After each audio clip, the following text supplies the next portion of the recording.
Hello अस्सलाम वालेकुम। जल्दी से चैनल को सब्सक्राइब करें ताकि आपके पास पाकिस्तान सुपर लीग की तमाम खबरें, update, analysis, match update, toss update, playing 11 update, हर तरह की अपडेट पहुंचती रहे।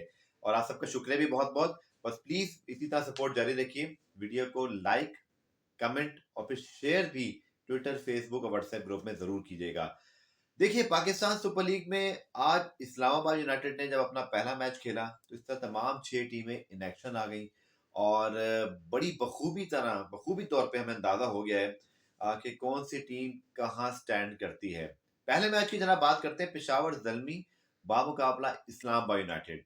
और Islamabad United from the word go जब 4 विकेटें हासिल की, गोके रदरफोर्ड की और शुएब मलिक की अच्छी बैटिंग की वजह से पेशावर जल्मी ने एक कंपेटिटिव टोटल बना लिया था। बट जिस तरह की बैटिंग, जिस तरह की इंटेंट और जिस तरह की power ability, power hitting Islamabad United ने शो की है, आई थिंक एक चीज तो मुझे समझ में आ गई है, शायद आप सब भी इससे एग्री करेंगे कि इस्लामाबाद यूनाइटेड और उनके प्लानिंग और फिर उनके प्लेयर्स की एग्जीक्यूशन ये पूरी तरह इस बात को बयान कर रही है कि वो इस बार क्या इरादे लेकर आए हैं और जो उनका कॉम्बिनेशन है वो कितना जालिम किस्म का कॉम्बिनेशन है।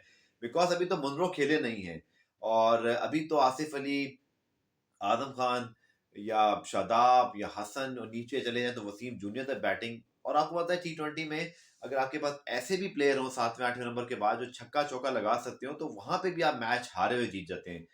लेकिन एक चीज हमें याद रखनी है कि इस्लामाबाद यूनाइटेड के पास कम बेश यही कॉम्बिनेशन लास्ट ईयर था। मैटर ये करता है गो कि स्टिल वेरी अर्ली डेज, लेकिन मुझे तो बहुत हैरानगी होगी कि इस टीम के साथ इस्लामाबाद यूनाइटेड अगर वाकई एकदम से फेवर्ड लगते लगते कि मैचेस हार जाएं तो ये आई थिंक PSL की हिस्ट्री नहीं, ये क्रिकेट की हिस्ट्री में, लीग्स की हिस्ट्री में अगर हम खासतौर पे कहूँ तो ये एक बड़ी अनोखी बात होगी। बिकॉज उनकी स्ट्रेंथ देखते हुए मुझे एक चीज का अंदाजा तो बखूबी हो गया कि इस टीम को अगर हराना है तो आपको आउट ऑफ स्किन खेलना पड़ेगा। देखिए, पिशावर जल्मी एज अ टीम पहले मैच में जिस तरह वो खेले और कोयटा से मैच जीते, इस्लामाबाद यूनाइटेड के खिलाफ उनकी परफॉर्मेंस स्ट्रगल देखकर एक चीज तो हमें समझ में आ गई कि Islamabad United will be the team to beat and watch. क्योंकि उनके जो ड्राफ्ट, कभी कभी ऐसा होता है कि आपका ड्राफ्ट आपके हक में भी जाता है, आपकी पिक्स भी अच्छी होती हैं, आपके पास जो करंट रिटेंशन होती हैं वो बहुत वर्ल्ड क्लास होती हैं और फिर वही चीज बिल्ड ऑन होती है in the league. They have amazing retention, they have a great draft और सब कुछ लगता है जैसा वो चाह रहे थे वो करने में कामयाब हुए। और वैसे भी 2 मरतबा के चैंपियन हैं और मैचअप्स पे बहुत चलते हैं, बट उसके बावजूद मैं समझता हूँ कि उनके इंटेंट मैच करना पड़ेगी दूसरी टीमों को।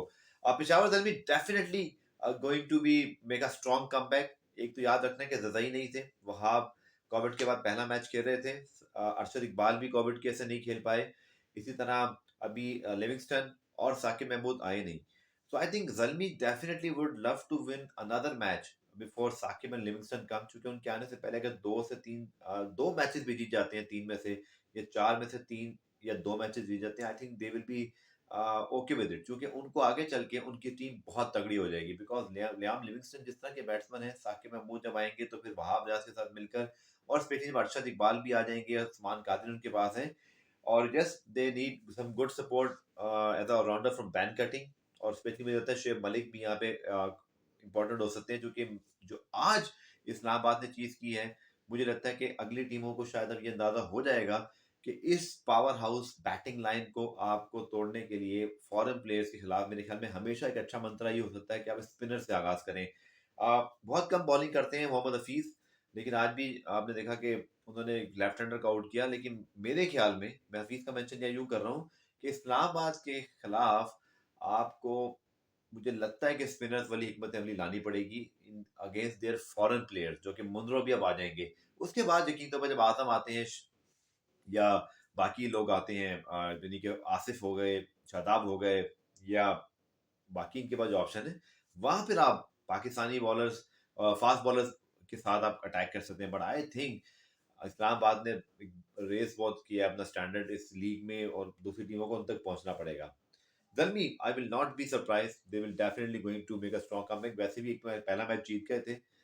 आई think they will become more stronger. हाँ, उनका अगेंस्ट इस्लामाबाद जब भी दोबारा मैच होगा, I think they will definitely would love to take revenge of this match, क्योंकि जिस तरह की जाची उनको हार मिली है, ऐसी हार जो है वो आपको जगाती भी है कि अगले मैच में कुछ और तगड़ा करना है इसी टीम के खिलाफ। तो आई एम डेफिनेटली श्योर कि वो ऐसा करेंगे और ऐसा करना भी चाहेंगे। अब बात जनाब करते हैं मिलियन डॉलर क्वेश्चन के, कराची किंग्स का मसला क्या है। मैंने पिछली वीडियो में भी आपको बताया था, आपको याद होगा मैंने ड्राफ्ट से पहले भी बात, ड्राफ्ट के बाद भी बात की थी, पीएसएल से पहले भी ये बात की थी, और पहले मैच से पहले और पहले मैच के बाद भी वही बात की थी। I will repeat it again. Karachi Kings definitely lack something in their batting, something जो कि दूसरी टीमों के पास मौजूद है। इस्लामाबाद के बाद टॉप थ्री आप देखिए, अप्रोच देखिए, इसी तरह आप लाहौर की भी देख लीजिए। बल्कि मैं आऊंगा फखर जमान पे सीधी बात करने के लिए, बल्कि पहले उन्हीं की बात कर लेते हैं बिकॉज उन्होंने टीम को मैच जितवाया। देखिए फखर इज सो अंडररेटेड, बड़े बड़े मैचेस के अंदर बड़ी बड़ी सेंचुरी, और आज एक और उनकी सेंचुरी, जिस तरह की उन्होंने बैटिंग की है। मैं स्टेडियम में आज स्पेक्टेटर बन के मैच देख रहा था, बहुत मजा आया, बहुत लुत्फ उठाया। खास तौर पर उनका जो एक स्ट्रेट फ्लैटर छक्का था, वाह व्हाट अ शॉट, वो जो बैट का साउंड था ना वो क्राउड तक आया था इतनी शोर में भी। So he is in brilliant form, और अगर वो ऐसी फॉर्म में है तो Lahore Qalandar is a totally different team, because उनकी बॉलिंग मच बेटर हो जाएगी हर मैच के साथ। तो लाहौर कलंदर्स ने तो अपना बहुत अच्छा जो है ना एक जीत हासिल करके अपने आप को काम डाउन कर लिया, बिकॉज ये बहुत जरूरी होता है कि एटलीस्ट पहले दो में से आप एक मैच भी जीत जाते हो तो आपका कॉन्फिडेंट आता है, आपका कॉम्बिनेशन पे ट्रस्ट आता है, आपके प्लेयर्स, और भी वो चीज़ें ना चल पड़ती हैं। लाहौर ने वो अचीव किया। आई थिंक उनकी बॉलिंग को भी दाद देना पड़ेगी, उन्होंने बॉलिंग भी बहुत अच्छी की, और गो के 170 लग ये रहा है कि इन विकेटों पे पार स्कोर आपका वो भी नहीं है। मुझे लगता है कि 190 का कम ऐसा टोटल है जो आपको करना ही पड़ेगा। 160 70 पे आपने देख लिया दोनों मैचेस में कि बिल्कुल बात नहीं बनी। दूसरा, अगेन आप लोग सोच रहे होंगे कि टॉस की बात नहीं की, जस्ट क्योंकि मैं दूसरी चीजों में बात कर रहा था। Toss going to be very important, but क्या कराची टॉस जीत के मैचेस जीत पाएगी, और क्या इस्लामाबाद यूनाइटेड के खिलाफ जो टीमें टॉस जीतेंगी वो उनको हरा पाएंगी। तो तब मैं इस टॉस वाली थ्योरी पर खुल के तबसरा करूंगा। आई थिंक इस वक्त हम हर मैच को एक मैच की तरह लें। सो मैच जीतना जो है, किसी भी तरह से आप जीतें या हारें, एक पर्टिकुलर मैच को अगर आप देखें, स्पेशली आज कराची वाले मैच को, तो आप टॉस को नहीं ब्लेम कर सकते। इसी तरह पेशावर दलबी वाले मैच में भी आप टॉस को सिर्फ ब्लेम नहीं कर सकते, क्योंकि दोनों टीमों ने जिन्होंने कामयाबी हासिल की, they played good cricket, they beat opposition by good cricket and skills. हाँ, मैं ये जरूर देखना चाहूंगा कि कराची क्या टॉस जीत कर मैच जीत पाती है, या तब भी नहीं जीत पाते। और दूसरा, क्या इस्लामाबाद यूनाइटेड टॉस हार के मैच हारेगी? ये ऐसा जरूरी नहीं है, बिकॉज जिस तरह की क्रिकेट वो खेल रहे हैं, आई थिंक किसी भी टीम के लिए इतना आसान नहीं होगा कि आप इस्लामाबाद यूनाइटेड से टॉस जीत जाए तो मैच जीत जाएंगे। So wonderful inning by Fakhar Zaman. I think अगर वो इस तरह की फॉर्म में है तो Lahore Qalandar is so dangerous, क्योंकि उनके पास जब आपने देखा था आज भी कि जब विकेटें गिर भी गई थी कुछ, तो उनके बाद फिर भी डेविड वीसा आ रहे थे, और उनके पास है वो डेप्थ इनकी बैटिंग में। और जिस तरह की अभी वर्ल्ड कप में उनकी फॉर्म थी, आई थिंक उससे एक वैसी कैलिबर बढ़ जाता है कि लाहौर कलंदर्स ये डेविड विल्सन उन नंबरों पे आके क्या कर सकते हैं। उनकी बॉलिंग बहुत अच्छी है, राशिद खान जिस तरह की बॉलिंग करते हैं, जिस तरह की बॉलिंग शाहीन करते हैं। गो के पिछले मैच में थोड़ा सा डेथ बॉलिंग में प्रॉब्लम हुई, जीता हुआ मैच हार के बाद आज हारिस ने टोटल उसको कहते हैं ना कन्वर्ट कर दिया, उन सारी चीज़ों को बहुत अच्छा खेले। कराची का मैं बात करता हूँ, कराची के फैंस बड़े डिसअपॉइंट भी हैं। कराची के बहुत सारा क्राउड आया हुआ था, बिगेस्ट राइवलरी इन पाकिस्तान क्रिकेट, अपने होम ग्राउंड पे तीनों मैचेस हार जाना इज वेरी शॉकिंग, बिकॉज मुझे लगता है कि ड्राफ्ट उनका, मेरे ख्याल में, माइट बी एम रॉन्ग, वहाँ भी लोग बैठे हुए हैं, बट मुझे ऐसा लगता है कि टॉप 3 4 में आपके पास Munro, Tom Kohler Cadmore, you name it, like Alex Hales, इस तरह के प्लेयर आपके पास कोई एक आध होना चाहिए था, ताकि बाबर शर्जील से लोड कम होता। लग ये रहा है कि पूरा कराची किंग इस पर डिपेंड ये कर रहा है कि शर्जील बाबर आउटस्टैंडिंग 10 ओवर खेल रहे हैं, 100 रन बना दे, और नीचे कोई एक आधा की कैमियो खेले, फिर भी 170 80 ही लगते हैं उनकी टीम की जो स्ट्रेंथ है। आई थिंक, मुझे लगता है कि ड्राफ्ट में उनके साथ कुछ, उनसे कुछ रह गया है, इज समथिंग जो उनकी बॉलिंग में भी कमी दिखाई देती है, बिकॉज आमिर नहीं है तो they don't have a backup. देखिए, डोंट फॉरगेट कि Peshawar Zalmi win a match against Quetta Gladiators in the absence of Wahab, Kamran, Zazai, Saqib and Livingstone, तो इट मींस कि दे हैव अ बैकअप। और of course Islamabad United outclass them today, that is something else, जो कि team का level बहुत अच्छा था, लेकिन लजमी ने भी एक मैच जीतकर अपना लेवल भी दिखाया। Karachi lack both of things, उनका जो विनिंग कॉम्बिनेशन भी नहीं बन पा रहा कोई, और बैकअप भी नहीं है अभी तो। खुदा ना खासा कोविड का इंजरी का मसला, जैसे आमिर का आया हुआ, कोई और इंजर्ड हो गया, मल्ला ना करे जिससे क्रिकेट। बाबर शजीद फॉर एग्जांपल अगर किसी वजह से नहीं खेल पाते तो जस्ट इमेजिन कि कराची क्या करेगा।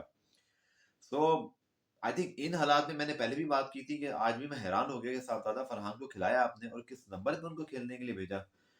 I just can't believe. I think मुझे लगता है कि आई एम सॉरी टू से कि ये तबसरा शायद बहुत से लोगों को पसंद नहीं आएगा, पर मुझे लगता है कि बाबर आजम जिस स्टाइल से खेलते हैं वो 160-70 वाली T20 क्रिकेट के लिए शायद बहुत सही है, क्योंकि वहाँ एक विकेट ऐसी होती है जहाँ आपको प्लेटफॉर्म चाहिए होता है, फिर एक्सेलरेट करना होता है, तो वहाँ एक ऐसा बैट्समैन जिस तरह बाबर खेलते हैं, वो एक बहुत इंपॉर्टेंट प्लेयर होता है, क्योंकि वो इनिंग को एंकर करता है। बट जहाँ आपकी विकेट बन गई है एक ऐसी लीग में, इंटरनेशनल लीग में, PSL में, जहाँ अब आपको 200 करने ही करने हैं, तो वहाँ सर आपकी इंटेंट तो पहले ठीक हो।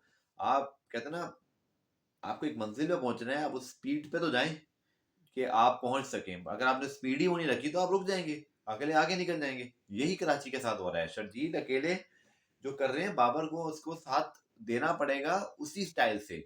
I can totally up for it के उनकी बैटिंग में वो डेप्थ नहीं है, इसलिए उनको थोड़ा रुकना पड़ता है। बट क्या ये फार्मूला भी वर्क कर रहा है? नहीं कर रहा, क्योंकि 160-70 बन रहे हैं, तो फिर आपको रिस्क लेना पड़ेगा या प्लान को सोचना पड़ेगा।